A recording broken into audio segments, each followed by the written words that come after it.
I remember, like, since I was young, my mom used to always tell me, like, no matter how bad things are going in your life, just make sure that you show up better than anybody else. And she didn't say it in any other way other than opportunity will come if someone notices that you put this kind of effort into it.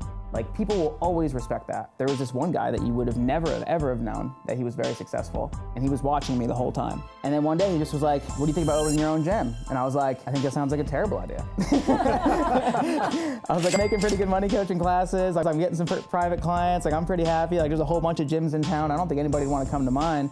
And he was like, I think you're underestimating it. I think they would want to come. And I was like, man, I will do it if you can get me like the best space. Like, I'm talking, I want like $1 million gym, like all this stuff. And here I am, somebody with no money, and I'm like demanding $1 million and all this stuff. This guy had so much money where he's like, I'll give you $1 million. And I was like, oh.